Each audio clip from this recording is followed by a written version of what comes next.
Hey there friends, my name is Bryce J. Rogers, and in this video I'm going to talk about 5 things that I learned while recording an EP at the age of 21 years old.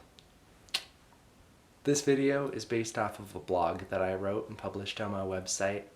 If you'd like to see more details about this and the process behind recording this album, you can follow the link below and read that. This video is about my last EP, Coffee and Baileys, which is 6 songs long and is just under 30 minutes. So just to clarify right off the bat, an EP is a collection of tunes that is under 30 minutes long. So if it would have been any longer, it would have been an album, but since it's under that 30-minute mark, it's considered an EP. In the blog that I mentioned, I go into further detail about my experience recording this album and some very valuable reflections, and it's definitely worth the read. The 5 points I'm going to go over today with you are kind of a refined version of that, and hopefully will be more related to if you want to take steps towards making music and my kind of experience from this last project. My humble experience, may I mention. Tip 1, purpose. So the idea of putting together an EP or an album, a collection of your creative works, is to showcase those songs and that story, that idea you're trying to share in a format that people can engage with, in a format that people can get value from.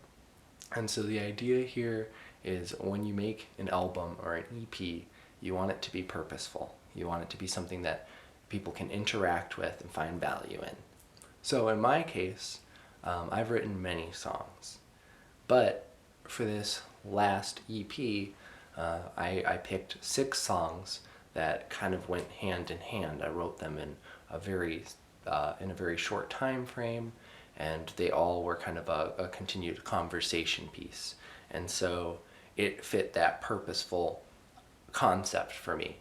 There wasn't room for another song because those songs were written specifically for that. The important thing to keep in mind here is if you have a full album worth of songs that you can put down and create that story, that's amazing. However, if you have fewer, if you've only got 3 songs or 6 songs, don't worry about it. I've heard people talk about the concept of not doing EPs, waiting until you have enough songs to do a full album. And to be honest with you, my EP was just under the mark to hit an album. But I wouldn't go back and change that, because what I learned from recording this EP is a lot more valuable if you spend your time promoting your music and engaging with an audience and doing that consistently, rather than having a big full album that is under-engaged and under-promoted and that you rushed to do when you could take fewer songs and spend more time finessing them and really get a lot more impact in the long run. That brings us to step 2, which is planning and preparation. So this is important regardless of how big your EP or album is. You want to have a content calendar. I learned that not only does proper planning make your experience more professional, it also influences a more comfortable and relaxed environment for you to make music. If you can lay out your schedule properly, then you can promote each song individually. And if you're doing an EP, that means that you could release each song as a single coming up to the album. You can also do live acoustic videos and a handful of other things to promote the music. Now, I wish I would have done a better job at this step while I was recording Coffee and Baileys. I did the first part right. I got the content calendar and the schedule out, and I kind of laid out a format. However, when things kind of started to go off the rails, as they often do, I decided to push forward with distribution at the dates I had originally said they would be released. However, I sacrificed some promotion aspects by doing that, and some engagement too. And that was a great lesson for me, and that's why I wanted to share it with you. With Coffee and Bailey's, I picked 2 songs to mark out as singles. However, since the time frame didn't quite work, I released those singles in a hurry, and I didn't have time to submit them to the Spotify playlists or other blog articles and things announcing these releases. And that kind of defeated the purpose of releasing those 2 songs as singles, because the idea was to engage with my audience and to get them hyped and prepared for the album. And I didn't do that. It was a good learning lesson, and now I'm passing that on to you. Plan time to release a live acoustic video or a single or something every month coming up to your album release, and make that really consistent so that by the time your album or EP is coming out, your friends, your family, your fans are excited. Number 3, if it doesn't feel good, it's probably not going to sound good. So this is important for those sensitive souls like myself. When you're in the studio and you're getting into the music, you got to have the certain vibe set. So find your vibe, really pinpoint in on this, because inspiration is a big part of the process. It's going to be very pertinent, and you don't want to waste time trying to be inspired. You don't have time for that. You're recording an album. You need to already be inspired. So just get into that groove. A fun part about Coffee and Bailey's is each song on the album kind of has a different feel, and how we did this is we tried out different genres, different tempos for the songs on the album, and we just trying to get out of our heads and take a step back from the music and then dive back into it, and that was a great process. It was really liberating, and it brought a lot of inspiration. But one thing I learned as we were doing this is there were moments where something would feel really good and it would be like, yeah, that's it. Or something would kind of feel off. And you gotta trust your intuition. You gotta be self-reliant. If you're the songwriter, these are your tunes, you gotta follow the flow.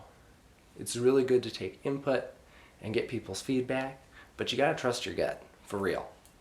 Number 4, ask for help. Recording an EP or an album is no easy feat. It's going to take a huge chunk of time, resources, and it's a lot of hats to wear. There are a lot of steps involved. And so, of course, you do have to be self-reliant, and you got to get used to doing a lot of those things and just taking it in stride, because it will take you time, but it's worth it. However, this is the time to call on your friends, your family, your music buddies, and to get people involved so that you can have the best production possible. Things are not only going to go quicker, but you're going to get different kinds of inspiration and different kinds of energy. Find people that connect with you already, that are excited about what you're doing, and that have a relevant concept to what you're asking for. And then find a way that you can give equal exchange of energy to get what you need. I think that doing it in a way, in the form of equal exchange, not only makes it easier to ask for help, but it makes people a lot more likely to help you. Equal exchange of energy is something you'll hear me say a lot, and it's really important because you should not expect someone to record your EP or your album for free. They spent a lot of time and energy and money on their skill set, and to assume that they'll do that for you for free is you're just not really thinking it through all the way. And that's okay, because there are people that are going to be willing to help you for free.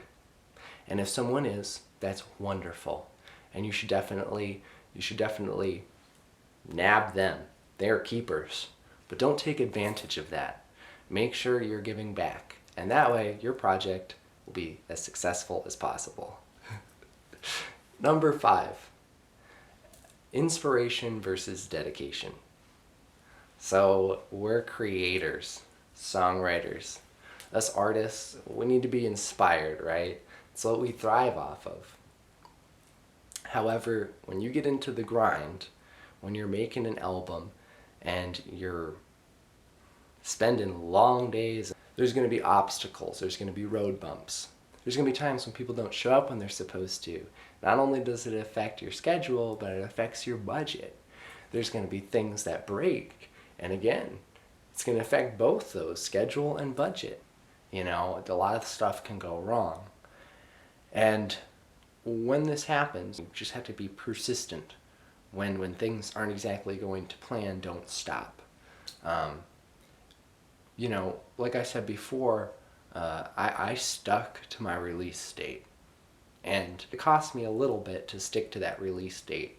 It was a very nice feeling to release it when I said I would. I released the album on July 12th, which is my birthday, so it was kind of a birthday gift. However, if you need to take more time on your project, do so. Don't feel bad about needing to push back that date. If you don't have the money, or you're having trouble with whatever it happens to be, you have a health issue, something breaks, someone's schedule, it doesn't work, okay, whatever. You have to have the dedication. The inspiration to make the album has happened. Now you have to be dedicated. You have to follow through, because stuff is always going to go wrong, especially when you're DIY, when you're starting out, when you're not running with a lot of money backing you up to do the project. Stuff is going to go wrong.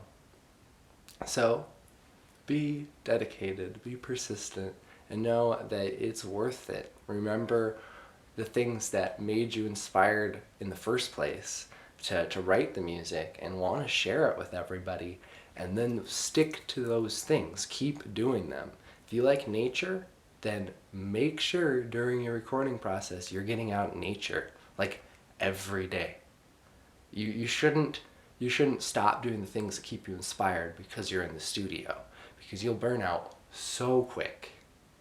I actually had the opportunity and really the pleasure to record Coffee and Bailey's in the comfort of my family home, in my music room, which, you know, I grew up playing down there, and even wrote some of the music for these songs in that room. And to have the opportunity to get inside my comfort zone and be around my family and my friends while I was doing it, it made a heap of difference. It really set the intention for the whole project. So I encourage you, if you're deciding to record an EP or an album, that you start setting those intentions and those inspirations and be dedicated. Get it done. Share your music with the world. We want to hear it. Thank you very much. If you like this video, please feel free to like and subscribe. You can also check out my music right here on YouTube or your favorite streaming platform. And if you like these 5 tips, I really encourage you to follow the link and read the article. It's got a lot of cool information on Coffee and Bailey's and how it was created. Thank you, thank you.